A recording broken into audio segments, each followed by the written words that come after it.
देखिए इस वीडियो में आपका पहला सवाल है, भारत को इंडिया नाम किसने दिया था। देखिए भारत का जो नाम इंडिया दिया गया है यह दिया था हेरोडोटस ने। ऑप्शन नंबर सी बिल्कुल सही जवाब कीजिएगा। हेरोडोटस ने जो है भारत का नाम इंडिया दिया था। देखिए आपका अगला सवाल है, भारत का नाम भारत क्यों रखा गया। दोस्तों भारत का नाम जो है भारत क्यों रखा गया था, तो यह भारत नाम जो है यह रखी गई थी सम्राट भरत के नाम पर, यानी कि ऑप्शन नंबर डी बिल्कुल सही जवाब कीजिएगा। सम्राट भरत के नाम पर जो है भारत का नाम भारत रखा गया। देखिए आपका अगला सवाल, रामायण काल में भारत का नाम क्या था। तो इंडिया, आर्यवर्त, भरत खंडे या फिर जम्बूद्वीप। तो इनमें से ऑप्शन नंबर डी बिल्कुल सही जवाब है, जम्बूद्वीप, जो कि भारत का नाम था रामायण काल में। देखिए अगला सवाल, भारत का राष्ट्रीय पर्व क्या है। दोस्तों इनमें से बात करें राष्ट्रीय पर्व की जो भारत का है, तो इनमें से सभी हो जाएगा, जैसे कि स्वतंत्रता दिवस, गणतंत्र दिवस और गांधी जयंती। इस तरह के सभी पर्व जो है भारत का राष्ट्रीय पर्व है। देखिए अगला सवाल, क्वेश्चन नंबर 5, भारत देश में कितने पूर्ण राज्य हैं। तो वर्तमान समय में भारत देश में पूर्ण राज्यों की संख्या जो है टोटल हो जाएगा 28, यानी कि ऑप्शन नंबर बी बिल्कुल सही जवाब कीजिएगा। 28 राज्य हैं टोटल। देखिए अगला सवाल, देश में सबसे ज़्यादा बोली जाने वाली भाषा कौन सी है। हिंदी, उर्दू, भोजपुरी या फिर बंगाली। तो देखिए देश में सबसे अधिक बोले जाने वाली भाषा इनमें से हो जाएगा हिंदी भाषा। ऑप्शन नंबर ए बिल्कुल सही जवाब कीजिएगा। हिंदी भाषा सबसे अधिक बोली जाती है। देखिए नेक्स्ट क्वेश्चन, जनसंख्या की दृष्टि से सबसे बड़ा राज्य कौन सा है। तो जनसंख्या की दृष्टि से सबसे बड़ा राज्य जो है इनमें से हो जाएगा यूपी, यानी कि ऑप्शन नंबर ए बिल्कुल सही जवाब कीजिएगा। उत्तर प्रदेश जो कि जनसंख्या की दृष्टि से सबसे बड़ा राज्य है। देखिए आपका अगला सवाल है, मानव शरीर में रक्त को शुद्ध करने वाली अंग कौन सी है। फेफड़े, यकृत, हृदय या फिर विकृत। तो देखिए जो शरीर में रक्त को शुद्ध करती है इनमें से हो जाएगा किडनी, यानी कि विकृत। ऑप्शन नंबर डी आपका बिल्कुल सही जवाब रहेगा। चलिए अगला सवाल, पौधों में भोजन का परिवहन किसके द्वारा होता है। तो देखिए पौधों में भोजन का परिवहन जो है इनमें से होती है फ्लोएम के द्वारा, यानी कि ऑप्शन नंबर बी बिल्कुल सही जवाब कीजिएगा। फ्लोएम के द्वारा भोजन का परिवहन जो है पौधों में होती है। देखिए आपका अगला सवाल है, जल का घनत्व अधिकतम होता है कितने डिग्री सेल्सियस पर। तो जल का घनत्व जो है यह अधिकतम होती है 4 डिग्री सेल्सियस पर। ऑप्शन नंबर बी बिल्कुल सही जवाब कीजिएगा, 4 डिग्री सेल्सियस पर। देखिए आपका अगला सवाल है, मुगल वंश की स्थापना किसने की थी। दोस्तों मुगल वंश की स्थापना करने वाले जो हैं इनमें से हो जाएंगे बाबर, यानी कि ऑप्शन नंबर बी बिल्कुल सही जवाब कीजिएगा। मुगल वंश की स्थापना बाबर ने किया था। चलिए क्वेश्चन नंबर 12 है, भारत का राष्ट्रीय ध्वज क्या है। सत्यमेव जयते, तिरंगा, वंदे मातरम या फिर जनगण मन। तो भारतीय राष्ट्रीय ध्वज जो है इनमें से हो जाएगा तिरंगा। ऑप्शन नंबर बी बिल्कुल सही जवाब है, तिरंगा। देखिए क्वेश्चन नंबर 13 है, अंग्रेजों ने किस कानून को काला कानून कहा गया था। अंग्रेजों के किस कानून को काला कानून कहा गया। तो इनमें से रोलेट एक्ट को जो है काला कानून कहा गया था। ऑप्शन नंबर ए बिल्कुल सही जवाब है, रोलेट एक्ट को। देखिए क्वेश्चन नंबर 14 है, भगत सिंह के साथ किस किस को फांसी दी गई थी। तो देखिए भगत सिंह के साथ में जो है फांसी की सजा जो है इनमें से दिए गए थे राजगुरु और सुखदेव को, यानी कि ऑप्शन नंबर डी बिल्कुल सही जवाब है। राजगुरु और सुखदेव को जो है फांसी की सजा दिया गया था। देखिए आपका अगला सवाल, देश के पहले गृह मंत्री कौन थे। तो देश के जो पहले गृह मंत्री बने थे इनमें से हो जाएंगे सरदार वल्लभ भाई पटेल, यानी ऑप्शन नंबर डी बिल्कुल सही जवाब है, सरदार वल्लभ भाई पटेल। देखिए आपका अगला सवाल, लोधी वंश की स्थापना किसने की थी। तो लोधी वंश की स्थापना करने वाले जो हैं इनमें से हो जाएंगे Bahlol Lodi. Option number B बिल्कुल सही जवाब कीजिएगा, बहलोल लोधी, जो कि लोधी वंश की स्थापना करने वाले हैं। देखिए आपका अगला सवाल, पृथ्वी अपनी धुरी पर कितने समय में एक चक्कर पूरा करती है। तो पृथ्वी जो है एक चक्कर पूरा करती है 24 घंटे में। ऑप्शन नंबर ए बिल्कुल सही जवाब कीजिएगा, 24 घंटे में जो है पृथ्वी अपनी एक चक्कर पूरा कर लेती है। देखिए आपका अगला सवाल है, मानसून भारत में कब आता है। सर्दियों में, गर्मियों में, पतझड़ में या फिर वसंत में। तो मानसून जो है सबसे पहले आता है गर्मियों से। ऑप्शन नंबर बी बिल्कुल सही जवाब कीजिएगा, गर्मियों के मौसम में जो है मानसून आता है और सबसे पहले मेघालय राज्य से आता है। देखिए आपका अगला सवाल, ताजमहल का निर्माण किसने करवाया था। अकबर, बाबर, शाहजहां या फिर औरंगजेब ने। तो देखिए ताजमहल का निर्माण करवाने वाले इनमें से हो जाएंगे शाहजहां। ऑप्शन नंबर सी बिल्कुल सही जवाब कीजिएगा, ताजमहल का निर्माण शाहजहां ने करवाया था। देखिए क्वेश्चन नंबर 20 है, केदारनाथ मंदिर का निर्माण किसने किया। कौरवों ने, पांडवों ने, शुक्राचार्य ने या फिर स्वयंभू ने। तो देखिए केदारनाथ मंदिर का निर्माण करवाने वाले इनमें से हो जाएंगे पांडवों। ऑप्शन नंबर बी बिल्कुल सही जवाब कीजिएगा, पांडवों ने केदारनाथ मंदिर का निर्माण करवाया था। देखिए क्वेश्चन नंबर 21 है, श्री राम ने किस युग में जन्म लिया था। तो श्री राम जी ने जन्म जो है यह लिया था त्रेता युग में। ऑप्शन नंबर बी बिल्कुल सही जवाब कीजिएगा, त्रेता युग में। देखिए अगला सवाल, गंगा और यमुना नदी का संगम कहाँ पर होता है? तो गंगा और यमुना का संगम स्थान जो है इनमें से हो जाएगा प्रयागराज। ऑप्शन नंबर बी बिल्कुल सही जवाब कीजिएगा, प्रयागराज में गंगा और यमुना का संगम स्थान है। देखिए क्वेश्चन नंबर 23 है, भारत के किस शहर को झीलों की नगरी कहा गया है?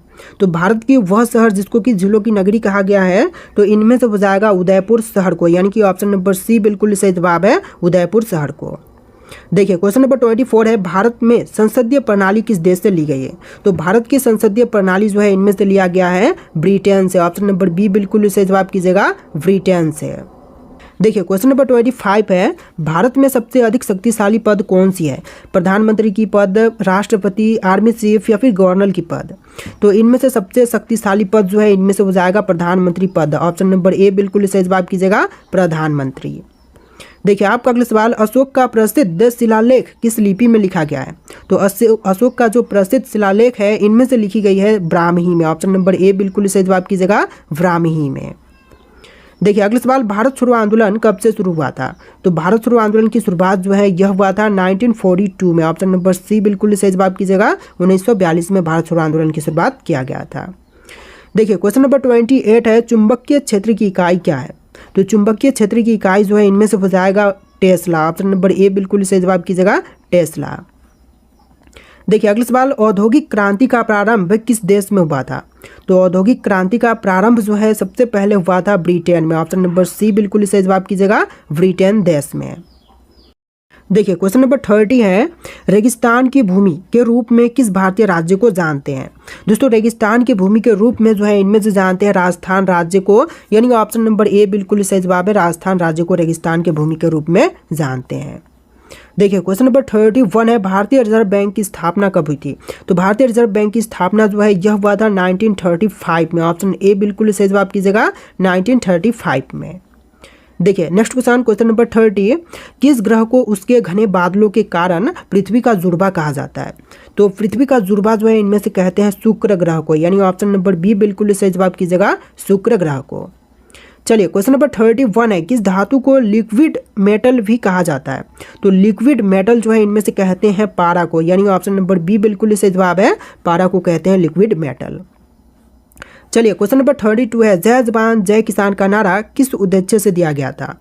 तो जय जवान जय किसान का नारा जो है देने के पीछे मुख्य उद्देश्य था कृषि व रक्षा प्रोत्साहन। ऑप्शन नंबर बी बिल्कुल सही जवाब कीजिएगा, कृषि व रक्षा प्रोत्साहन। देखिए क्वेश्चन नंबर 33 है, दुनिया का ऐसा देश जो कभी उपनिवेश नहीं बना? तो दुनिया का वह देश जो कि कभी उपनिवेश नहीं बना, तो इनमें से हो जाएगा थाईलैंड देश। ऑप्शन नंबर सी बिल्कुल सही जवाब कीजिएगा, थाईलैंड देश। देखिए क्वेश्चन नंबर 34 है, मानव शरीर का ऐसा अंग जो जन्म के बाद भी बढ़ता रहता है? तो मनुष्य का वह अंग जो कि जन्म के बाद बढ़ती रहती है हमेशा के लिए, तो इनमें से हो जाएगा कान। ऑप्शन नंबर बी बिल्कुल सही जवाब कीजिएगा, कान। देखिए क्वेश्चन नंबर 35 है, किस महासागर को शांत महासागर कहा जाता है? तो शांत महासागर जो है इनमें से कहते हैं ऑप्शन नंबर डी प्रशांत महासागर को, यानी ऑप्शन नंबर डी बिल्कुल सही जवाब है, प्रशांत महासागर को। देखिए क्वेश्चन नंबर 36 है, ब्लू वेबी सिंड्रोम किस अंग से जुड़ा हुआ है? तो ब्लू वेबी सिंड्रोम जो है इनमें से जुड़ा हुआ है हृदय से। ऑप्शन नंबर सी बिल्कुल सही जवाब कीजिएगा, हृदय से। देखिए क्वेश्चन नंबर 37 है, किस महाद्वीप में सबसे अधिक देश हैं? एशिया, यूरोप, अफ्रीका या फिर दक्षिण अमेरिका में? तो सबसे अधिक देश जो कि महाद्वीप में, तो इनमें से हो जाएगा अफ्रीका महाद्वीप में। ऑप्शन नंबर सी बिल्कुल सही जवाब कीजिएगा। देखिए क्वेश्चन नंबर 38 है, किस गैस को साइलेंट किलर कहा जाता है? तो साइलेंट किलर जो है इनमें से कहते हैं CO गैस को। ऑप्शन नंबर बी बिल्कुल सही जवाब कीजिएगा, CO गैस को। देखिए क्वेश्चन नंबर 39 है, सूर्य से ऊर्जा प्राप्त करने की प्रक्रिया कहलाती है? तो सूर्य से ऊर्जा प्राप्त करने की प्रक्रिया को कहेंगे प्रकाश संश्लेषण। ऑप्शन नंबर बी बिल्कुल सही जवाब रहेगा, प्रकाश संश्लेषण। देखिए क्वेश्चन नंबर 40 है, किस खेल को जेंटलमैन गेम कहा जाता है? तो जेंटलमैन गेम जो है इनमें से कहते हैं क्रिकेट को, यानी ऑप्शन नंबर बी बिल्कुल सही जवाब रहेगा, क्रिकेट जो कि जेंटलमैन गेम कहलाती है। देखिए क्वेश्चन नंबर 41 है, दुनिया की सबसे लंबी नदी कौन सी मानी जाती है? अमेजन, नील, यांगत्जे या फिर मिसिसिपी? तो इनमें से ऑप्शन नंबर बी बिल्कुल सही जवाब है, नील नदी जो कि विश्व की सबसे लंबी नदी मानी जाती है। देखिए क्वेश्चन नंबर 43 है, कौन सा विटामिन सूर्य के प्रकाश से बनता है? तो सूर्य के प्रकाश से बनने वाला विटामिन जो है इनमें से हो जाएगा vitamin D. Option number D बिल्कुल सही जवाब कीजिएगा, विटामिन डी जो कि सूर्य के प्रकाश से बनता है। अगला सवाल है, ब्लैक गोल्ड किसे कहते हैं? दोस्तों ब्लैक गोल्ड इनमें से किसे कही जाती है? कोयला किसे कही जाती है? कोयला, पेट्रोलियम, लोहा या फिर हीरा को? तो ब्लैक गोल्ड जो है इनमें से कहते हैं कोयला को, यानी ऑप्शन नंबर ए बिल्कुल सही जवाब कीजिएगा, कोयला को। देखिए क्वेश्चन नंबर 45 है, मानव शरीर में ऑक्सीजन ले जाने का कार्य करता है कौन? तो मानव शरीर में ऑक्सीजन ले जाने का कार्य जो है इनमें से करता है आरबीसी। ऑप्शन नंबर सी बिल्कुल सही जवाब कीजिएगा, लाल रक्त कण। देखिए अगला सवाल, दुनिया की सबसे ऊंची चोटी किस देश में स्थित है? तो दुनिया की सबसे ऊंची चोटी जो है इनमें से है नेपाल देश में, माउंट एवरेस्ट जो कि सबसे ऊंची चोटी है। ऑप्शन नंबर बी बिल्कुल सही जवाब कीजिएगा, नेपाल देश। देखिए क्वेश्चन नंबर 47 है, किस महाद्वीप में कोई स्थायी मानव बस्ती नहीं है? देखिए स्थायी मानव बस्ती जो कि नहीं है तो इनमें से हो जाएगा अंटार्कटिका में। ऑप्शन नंबर सी बिल्कुल सही जवाब कीजिएगा, अंटार्कटिका में कोई भी मानव बस्ती नहीं है। देखिए आपका अगला सवाल है, किस वैज्ञानिक ने गुरुत्वाकर्षण का सिद्धांत दिया था? तो गुरुत्वाकर्षण के सिद्धांत देने वाले इनमें से हो जाएंगे न्यूटन। ऑप्शन नंबर बी बिल्कुल सही जवाब है, न्यूटन। चलिए अगला सवाल, पेनिसिलिन की खोज किसने की थी? तो पेनिसिलिन की खोज करता जो है इनमें से हो जाएंगे Alexander Fleming. Option number C बिल्कुल सही जवाब है, अलेक्जेंडर फ्लेमिंग। देखिए आपका अगला सवाल, पृथ्वी पर सबसे बाहरी वायुमंडलीय परत कौन सी है? तो पृथ्वी की सबसे बाहरी वायुमंडलीय परत की बात करें तो इनमें से हो जाएगा वर्हिम मंडल। ऑप्शन नंबर सी बिल्कुल सही जवाब है, वर्हिम मंडल जो कि सबसे